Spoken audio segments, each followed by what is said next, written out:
Hello everyone, welcome back to the channel. This is actually my second video here, so if you're returning, thank you very much. If you're checking me out for the first time, thank you very much as well. I really do appreciate you being here. Let's go. Hi, I'm Adam. This is me. I'm an ex-airline employee turned truck driver with a passion for travel, and I started this channel to document my adventures around the world and share what I discover along the way. I really do appreciate you being here. Let's go.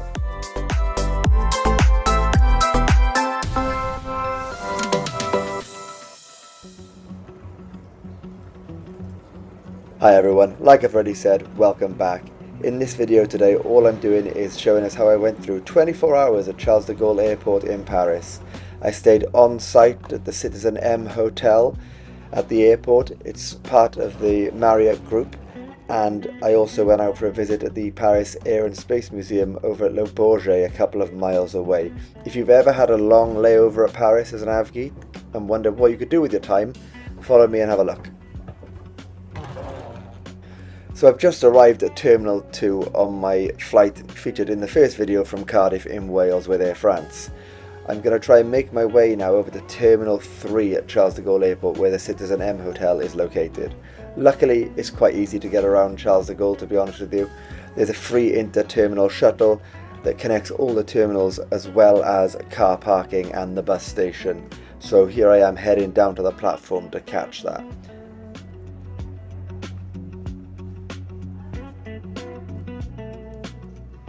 So this itself is the inter-terminal shuttle. It connects all the main terminals at Charles-de-Gaulle, like I already said. It does run 24 hours, as far as I'm aware, and it connects all of the terminals, 1, 2 and 3, along with a couple of satellite terminals and the car parks. It really is the easiest way to get around Charles-de-Gaulle Airport. The shuttle is completely automated and driverless, and opened in 2007.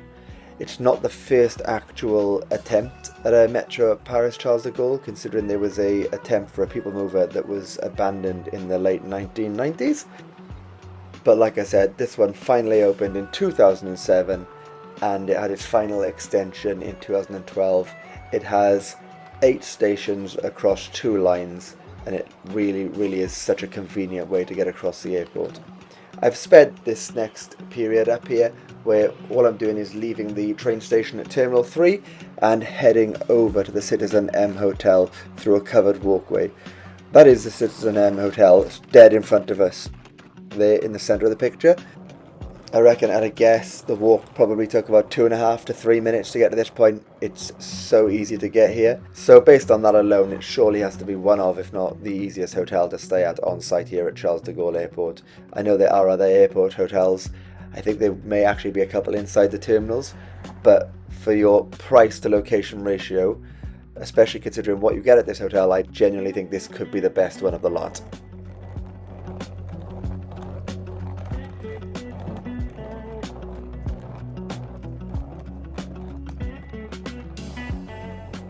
There is conveniently some steps here straight off the walkway, straight to the main entrance of reception.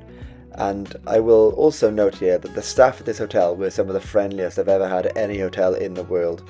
I've made 7 or 8 trips to the French capital over my years, and I would say I've probably fallen into the stereotype of thinking that French people are quite rude, or especially when you visit Paris. So I was pleasantly surprised by every single person I encountered at this hotel. I didn't film the process, but as I went to check in here, the 2 staff members called me over that were in the background there and checked me in manually. It literally took seconds, and I would genuinely recommend this hotel to anyone staying at Charles-de-Gaulle.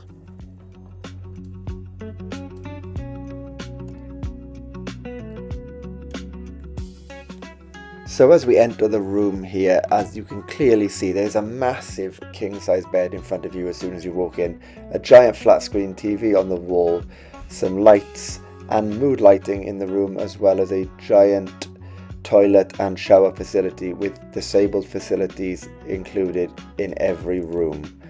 Really would recommend this hotel to anyone.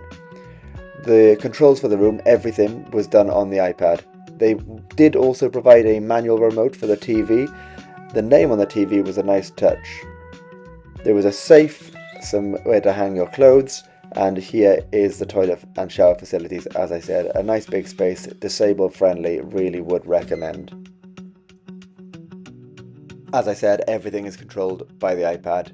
It really is easy on your bedside. You can change the colours of the lights, you can raise, lower the blinds, change the TV channels as you see here, and you can call reception, change the temperature, set alarms, everything. I have a little bit of a play with the controls here before settling in to watch the end of the rugby, and then I head for a little evening walk over to see something quite impressive, which is only probably 2 or 3 minutes walk from the hotel.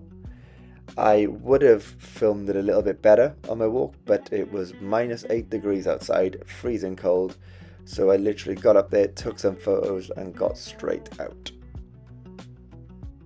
And like I said, just a couple of minutes walk from the hotel, here is Air France Concorde, registration number Foxtrot Bravo Victor Foxtrot.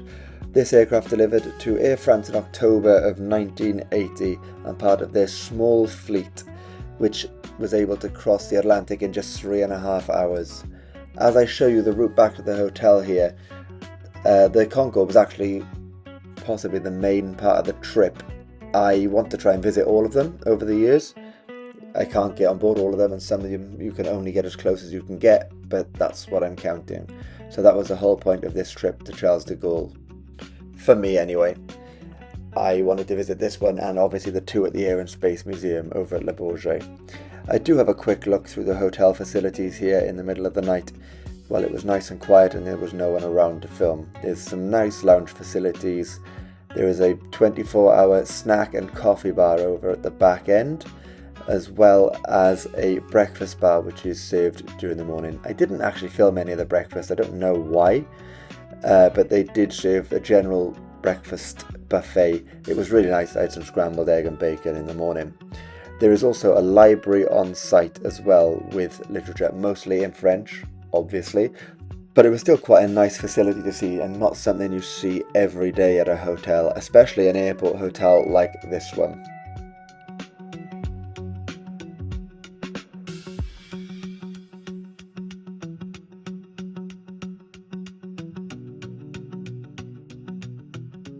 In the morning here, I just show you a quick view out of the window. I do lose focus here, but I try and get a shot of the aircraft out of the window here, the China Eastern 777 it looks like, and I pan out to see the arrival of a British Airways A321 coming in from London Heathrow.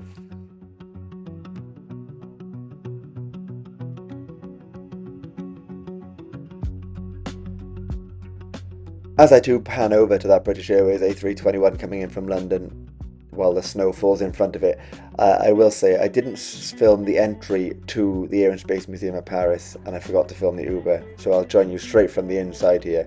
But the amount of things on display genuinely was staggering because the building doesn't look the largest from the outside. It really, really is an amazing place to visit if you're an av geek, if you're even slightly interested in aviation or just have a few hours to kill at Charles-de-Gaulle. This would always be my recommendation. It was 10 minutes in an Uber, cost less than €10 each way, and I can't remember the entry, but I think that was less than €10 as well, and I really, really would recommend it to anyone. Now, I'm not going to film everything in the museum because I really do think this is something you should visit for yourself, but as I head outside here, you get a scale of some of the aircraft they have on display. I don't include all of them in this video, like I said, but there is a staggering amount of things here, more than I actually realised from when I originally looked at the website. To go through just some of the aircraft that they do have out on the tarmac here, in front of us right here there is a C-160. I will show some photographs of other aircraft I didn't quite catch in the video as well. The C-160 was a military transport aircraft, as you can imagine. I will also include a couple of photos of things I didn't video properly as we go through as well.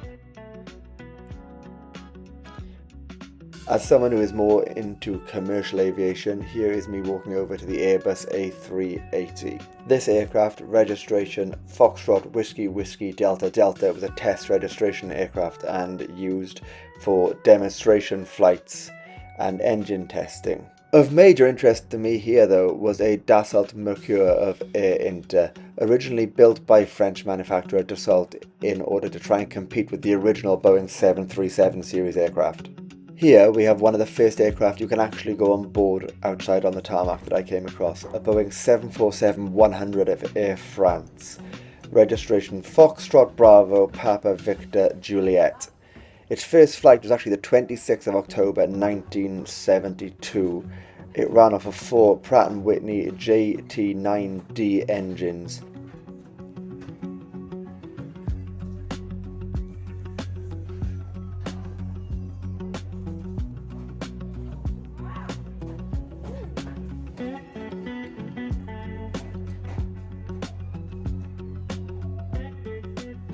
You are able to climb into the upper deck of the old 747-100 here and have a look at what would have been, I assume, the old first class lounge, which is a trait fast dying out on modern aircraft.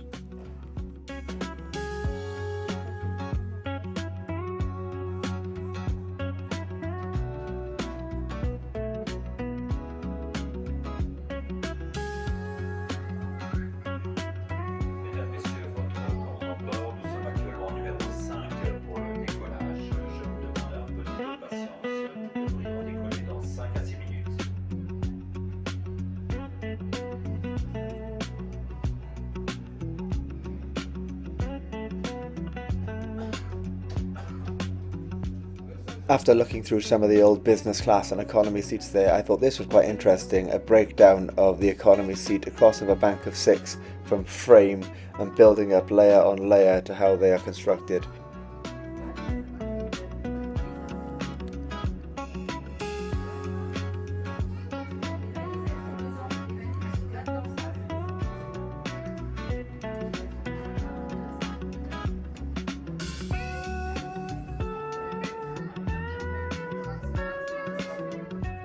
As we leave the Boeing 747, we head over to the Concorde Hall.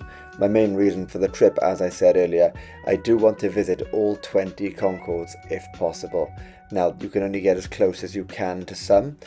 This was including the one at Heathrow and the one at Charles-de-Gaulle, where you clearly can't get on board them. I'll get as close as I can and take a photo, I'm counting that. As well as the aircraft involved in the tragic accident in 2000, I obviously cannot get anywhere near that. That is discounted. I will visit the memorial one day on a further trip. Something I did think was quite novel, though, was boarding the original French prototype 001, registration Foxtrot Whiskey Tango Sierra Sierra, through the rear stairs. The aircraft has been mostly stripped out inside, as you can see. There is a few examples of test equipment at the front. This was the first Concorde to ever fly in March of 1969 from Toulouse.